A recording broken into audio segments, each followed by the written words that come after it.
Everyone, आज हम करेंगे qualities of a good researcher कि एक अच्छे रिसर्चर में कौन कौन सी क्वालिटी होनी चाहिए। यानी कि हम किसे ये कह सकते हैं कि ये एक अच्छा रिसर्चर है। तो सबसे जो मेन और फर्स्ट जो करेक्टरिस्टिक्स है वो है रिसर्च ओरिएंटेड। इट मीन्स जो जिस टॉपिक पर वो रिसर्च कर रहा है उसमें उसका क्या होना चाहिए, इंटरेस्ट होना चाहिए और वो उसके इंटरेस्ट के अकॉर्डिंग होने चाहिए। ठीक है, रिसर्च ओरिएंटेड मतलब जिस टॉपिक पर वो रिसर्च करना चाह रहा है वो उसी टॉपिक के बारे में सोचे, उसी चीज़ के बारे में जाने, आगे से आगे हर एक सोर्स वगैरह उसी रिसर्च टॉपिक के बारे में क्या करें, कलेक्ट करें। उसके बाद है एफिशिएंट। एफिशिएंट का क्या मतलब है कि भाई कोई भी जो रिसर्चर है वो एफिशिएंट होना चाहिए उस काम में।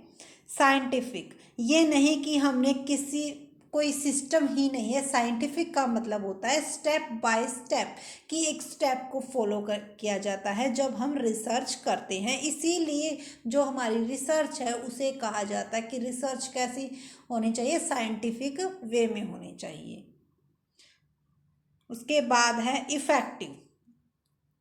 इफेक्टिव हम किसे कहेंगे, जो कि ज़्यादा से ज़्यादा काम को कम समय में करेगा, तो उसे हम क्या कहते हैं, इफेक्टिव कहते हैं। उसके बाद है एक्टिव।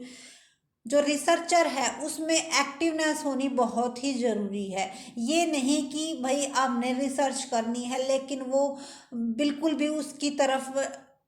भी उसका ध्यान ही नहीं है उस चीज़ की तरफ, ना ही उससे कोई इंटरेस्ट है, तो इसका मतलब ये वो गुड रिसर्चर नहीं है। तो गुड रिसर्चर होने के लिए एक्टिवनेस का होना भी बहुत ही ज़रूरी है। उसके बाद है रिसोर्सफुल।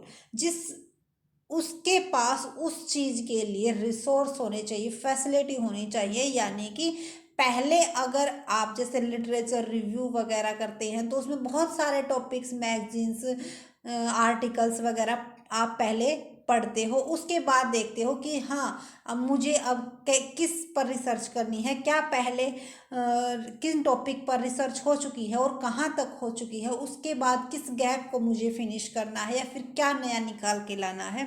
तो वो हमें किससे पता चलेगा, रिसोर्सफुलनेस। इट मीन्स रिसोर्सों को यूज़ करेंगे तभी हमें पता चलेगा। अगर किसी के पास रिसोर्स बहुत ही कम है, इट मीन्स बहुत ही कम मटेरियल उसे अवेलेबल है, तो फिर वो उसकी जो रिसर्च है वो इतनी इफेक्टिव नहीं हो पाएगी।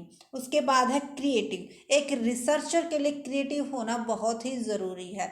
उसका माइंड कैसा होना चाहिए, क्रिएटिव होना चाहिए कि वो छोटी सी बात को बहुत ही अच्छी तरह से पकड़े और उसे बिल्कुल सही रास्ता दे, सही डायरेक्शन दे। उसके बाद है एट्थ हमारा होनेस्ट।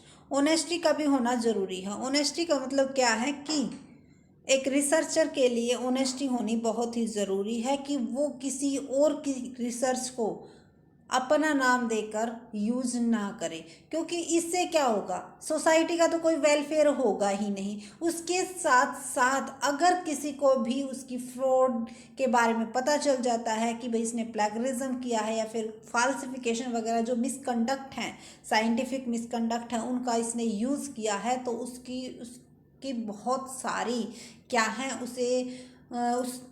उस जॉब से भी हाथ धोना पड़ सकता है। उसके साथ साथ अगर उसकी बिहाफ पे उसकी प्रमोशन हुई है वो भी उसकी जा सकती है। तो बहुत सारे इसकी क्या कह सकते हैं हम, तो उसका नेगेटिव इफेक्ट पड़ता है हमारी रिसर्च पर। उसके बाद है इकोनॉमिकल। इकोनॉमिकल का मतलब है कि जो हम रिसर्च कर रहे हैं उसके बेनिफिट हैं, जो उस पर खर्चा है उससे ज़्यादा होने चाहिए। ये नहीं कि भाई हमने खर्चा इतना कर दिया लेकिन उसके इतने बेनिफिट हैं नहीं और फिर भी हमने उस पर बहुत ही ज़्यादा पैसे इन्वेस्ट कर दिए, तो वो हमारी जो रिसर्च है वो बेस्ट नहीं होगी और उसको करने वाला रिसर्चर भी बेस्ट नहीं होगा।